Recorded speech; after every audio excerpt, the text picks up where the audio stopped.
10 years of marriage can feel like a lifetime. Or a lie. For a decade, I believed my husband Daniel and I were building something unbreakable.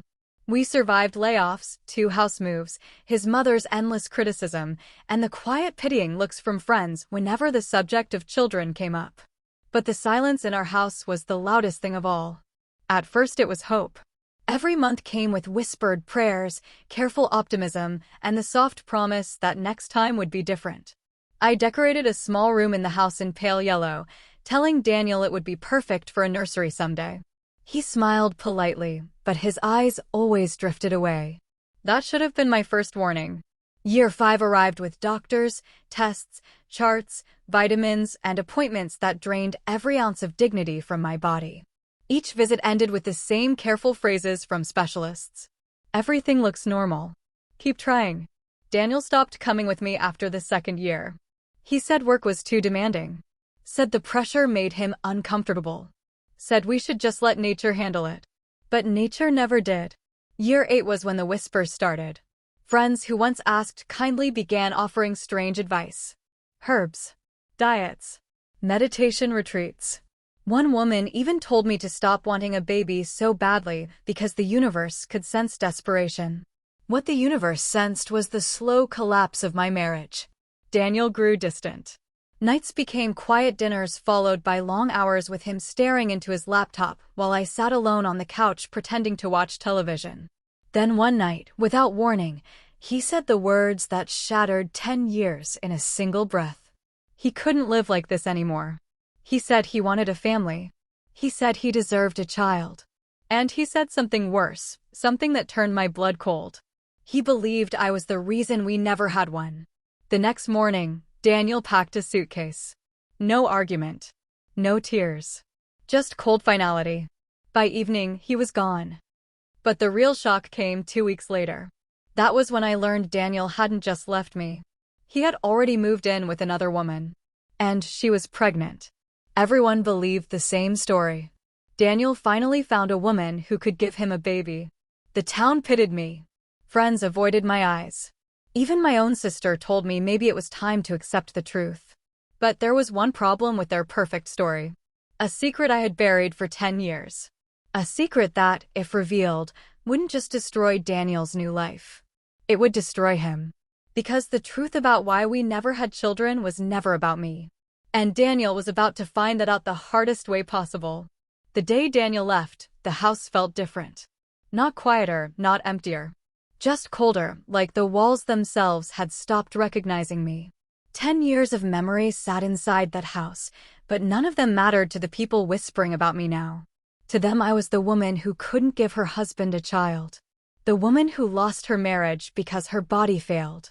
I let them believe it. At the grocery store, people offered soft smiles filled with pity. Some avoided eye contact entirely. Others spoke carefully, as if I might shatter if they said the wrong thing. What they didn't know is that I had already shattered years ago.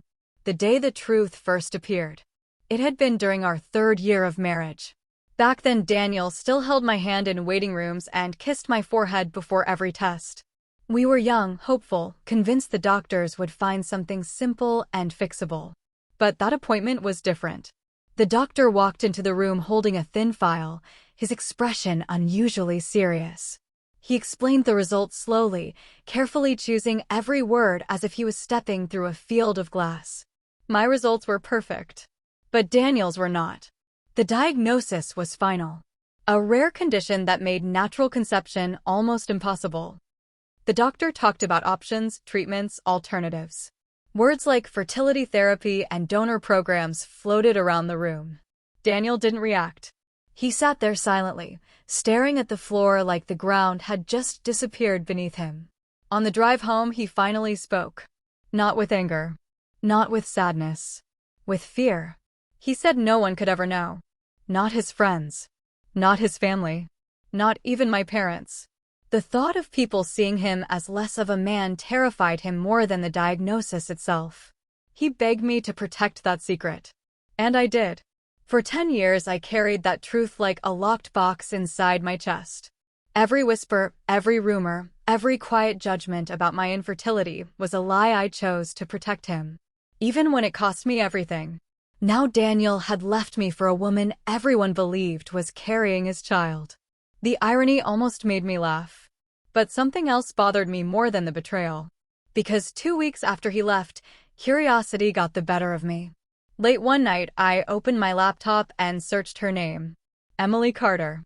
Her social media was filled with glowing photos, smiling selfies, pictures of Daniel holding her close, and one image that had already gathered hundreds of congratulations. An ultrasound photo. People filled the comments with excitement about Daniel finally becoming a father. But when I looked closer at that image, something felt wrong. Not emotionally. Medically. Because the date printed in the corner of that ultrasound didn't make sense. The scan had been done months before Daniel supposedly met her. A chill ran down my spine. Either the timeline was wrong, or the baby wasn't Daniel's. And if that child wasn't his, then the truth he forced me to hide for 10 years was about to explode in a way none of us were ready for. The ultrasound photo stayed on my screen long after midnight. Most people would have seen nothing unusual. A blurry black and white image. A tiny shape floating in darkness. The beginning of a new life. But my eyes were fixed on the small printed numbers in the corner. The scan date. I read it again. Then again. 3 months before Daniel announced he had even met Emily Carter.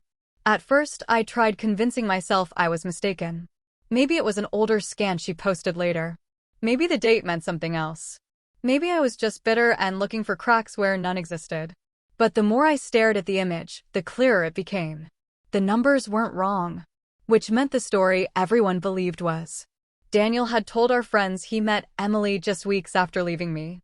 A chance meeting at a work event.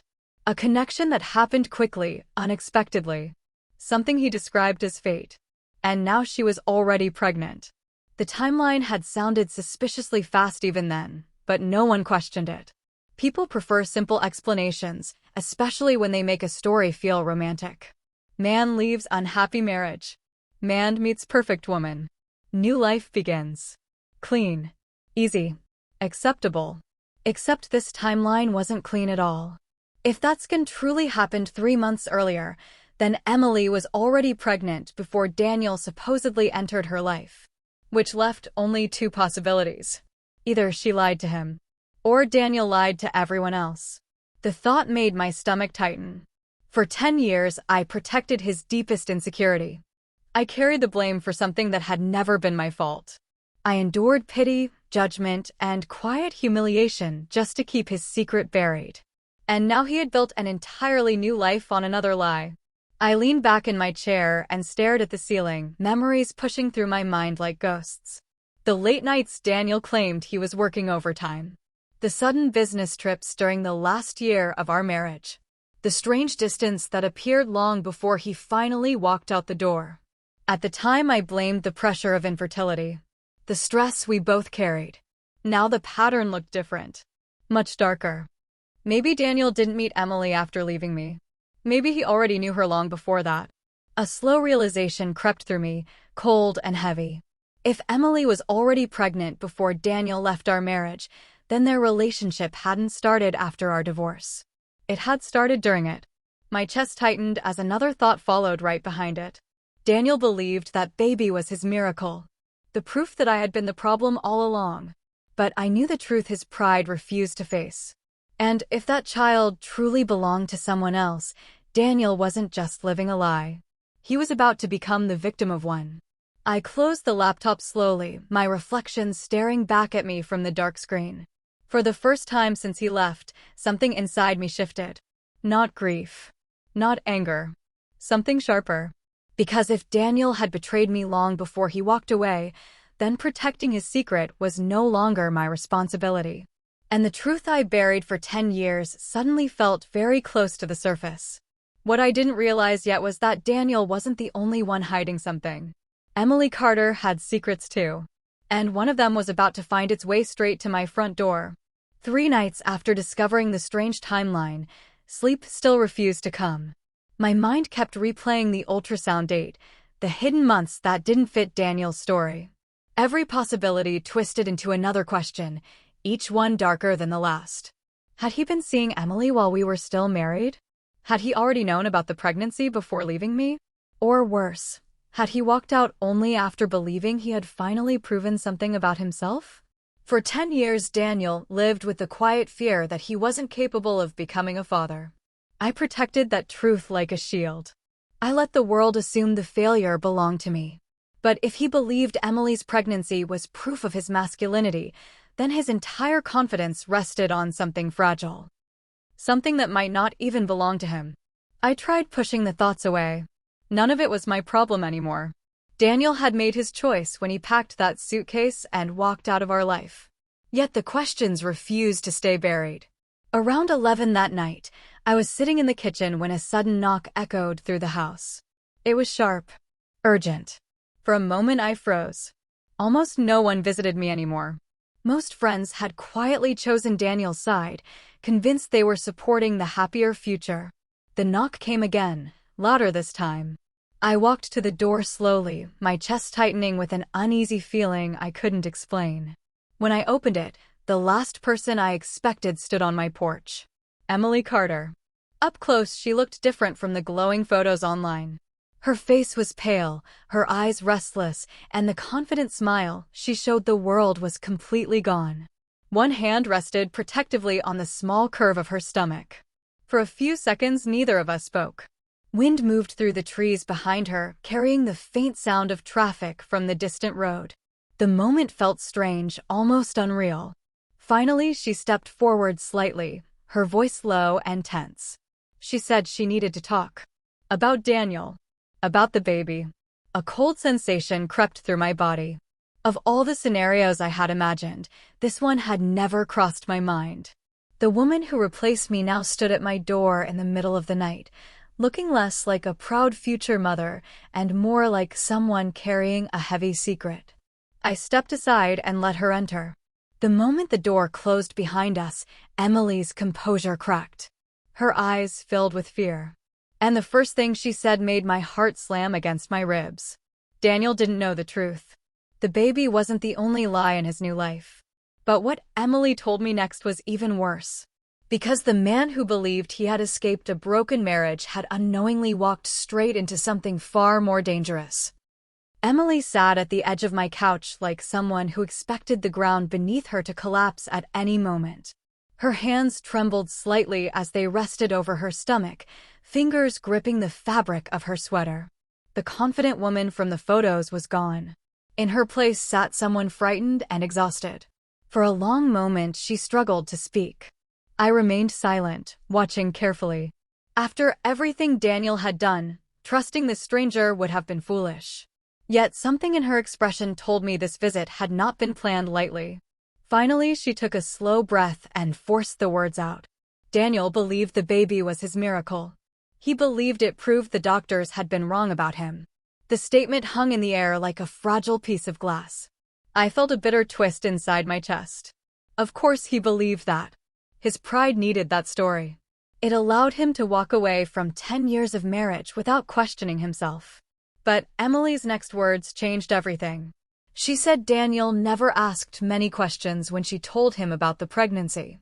He accepted it instantly, almost desperately, as if the news solved a problem he had been carrying for years. Something about the way she said it made me uneasy. Then she revealed the truth that had been eating at her. The baby was real. But Daniel was not the father. The room seemed to grow colder. She explained that when she first met Daniel, she had already been pregnant. The relationship had started casually, nothing serious. She never expected him to become so attached so quickly. But when he discovered the pregnancy, his reaction shocked her. Instead of doubt, there was relief. Instead of questions, there was excitement. Daniel immediately convinced himself that the child must be his. Emily tried correcting him at first. She told him the timeline did not match. She explained that the baby came from someone else, someone who had already disappeared from her life. Daniel refused to hear it. He insisted the doctors had been wrong years ago. He insisted fate had finally corrected the mistake of his past marriage. And then he said something that changed everything. He said leaving his wife proved he had made the right decision.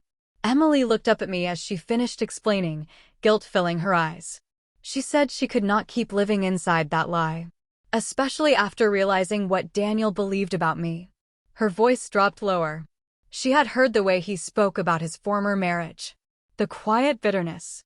The certainty that I had been the reason he never had children. And that was when Emily began to understand the damage that lie had caused.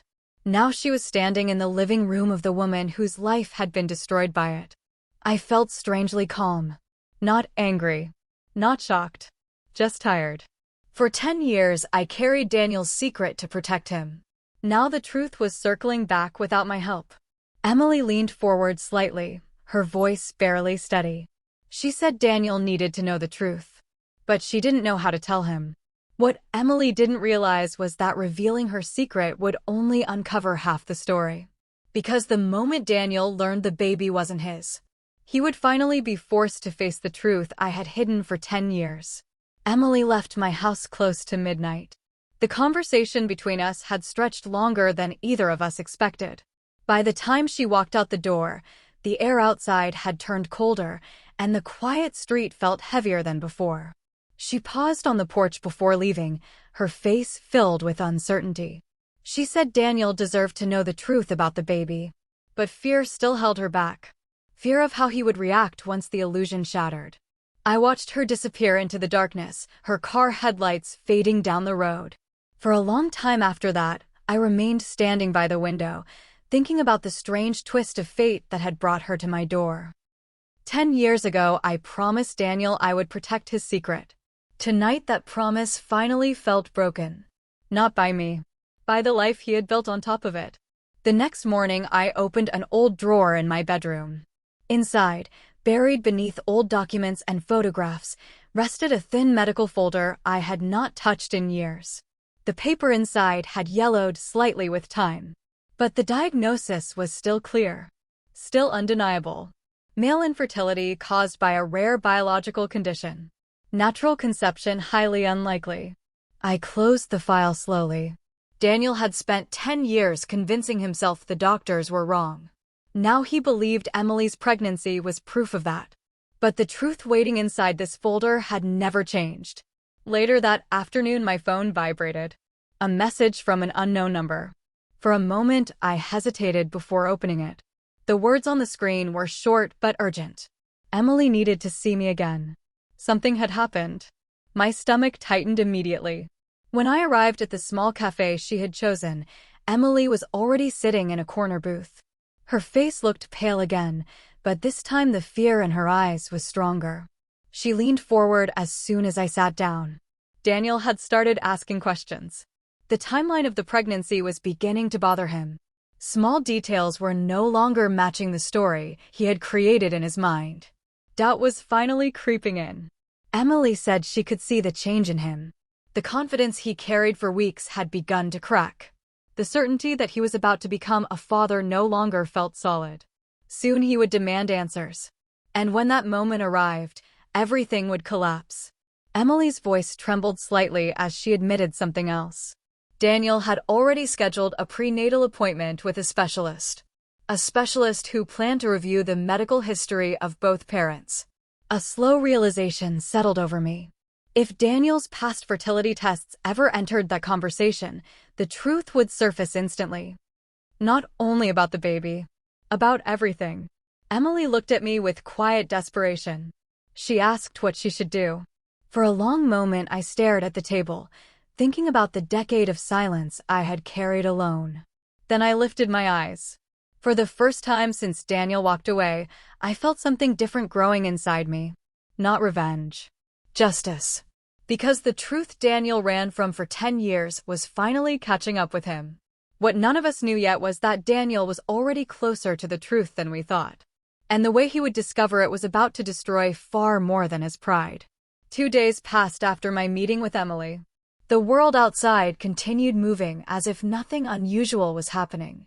Cars filled the streets, neighbors walked their dogs, and the same quiet rumors about my failed marriage still floated through town. But somewhere across the city, Daniel's perfect new life had started to fracture. Emily sent a message late that evening. Daniel had changed. At first it was small things. Long silences during dinner. Moments where his mind seemed far away even while she was speaking. The excitement he once carried about the baby had been replaced by something colder.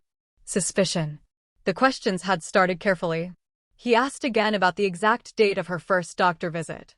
Then he asked when she first suspected the pregnancy. The conversation sounded calm on the surface, but Emily could feel the tension beneath it. Daniel had begun calculating the timeline in his head, and the numbers were no longer working. Emily tried answering honestly, but every explanation only created new confusion. The more details she gave, the more Daniel's expression hardened. He had spent weeks telling friends that fate gave him the child he always deserved. Now that story was beginning to collapse. Emily told me the moment everything truly shifted. Daniel had been scrolling through her phone one evening, looking through old photos of the pregnancy. That was when he found the original ultrasound image. The same one I noticed days earlier. The printed scan date. 3 months before they officially met. At first, he thought it was a mistake. A technical error. Something simple that could be explained easily. But when he asked the doctor about it during the next appointment, the answer was direct and unavoidable. The scan date was correct, which meant the pregnancy began long before Daniel entered the picture. Emily said the silence inside the car after that appointment felt unbearable. Daniel drove home without speaking. His hands gripped the steering wheel so tightly that his knuckles turned pale. The man who had proudly announced his future as a father was now staring at a reality that refused to fit the story he had created. But the most dangerous part had not happened yet. Because once the doubt about the baby appeared, Daniel's mind returned to something he had buried for years. His own medical diagnosis. For a long time he convinced himself the doctors were wrong. Emily's pregnancy had given him the proof he needed to believe that. Now that proof was gone. Emily said Daniel spent hours that night searching old medical records on his laptop. The same records I had hidden away in my drawer for a decade. The deeper he looked, the harder the truth became to ignore. By the time Emily finished telling me this, a heavy realization settled over both of us. Daniel was standing at the edge of the truth. One more step, and everything would collapse. Emily's voice became quieter. She said he was planning to visit the fertility specialist again. Not for the baby. For himself. And once that appointment happened, the illusion he built around his life would finally disappear. But Daniel still believed one thing with complete certainty. He believed I had been the reason our marriage failed. And the moment he learned that wasn't true, he was going to come looking for me. 3 days later, Daniel finally came back. I knew the moment his car stopped outside the house.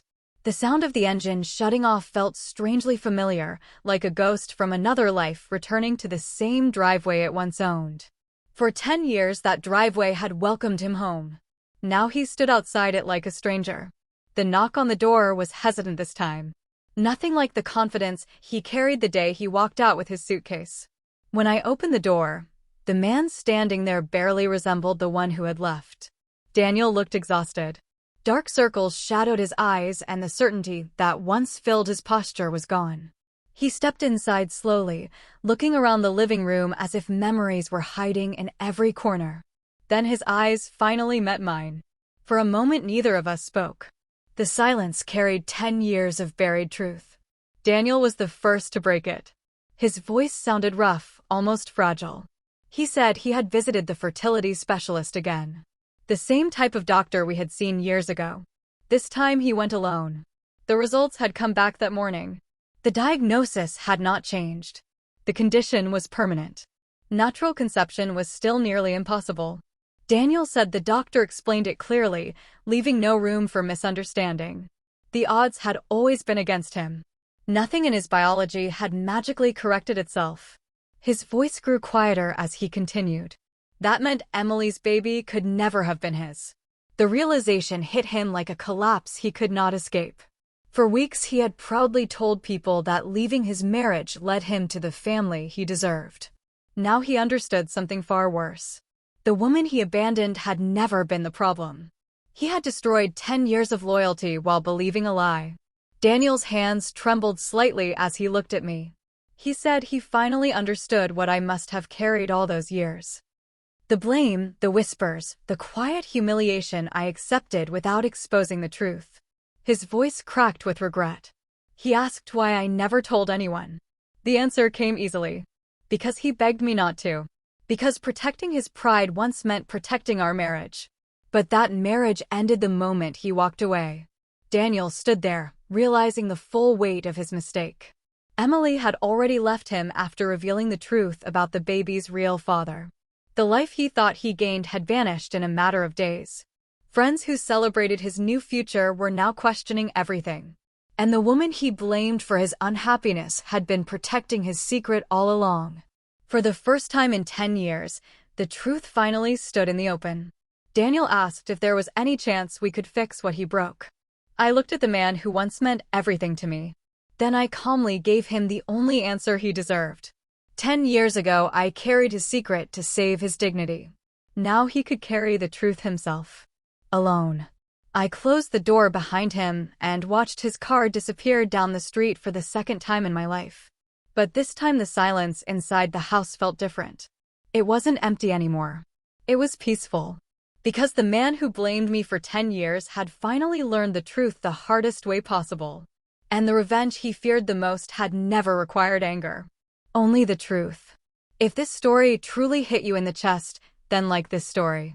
Also subscribe to this channel for more interesting betrayal stories. See you in the next one.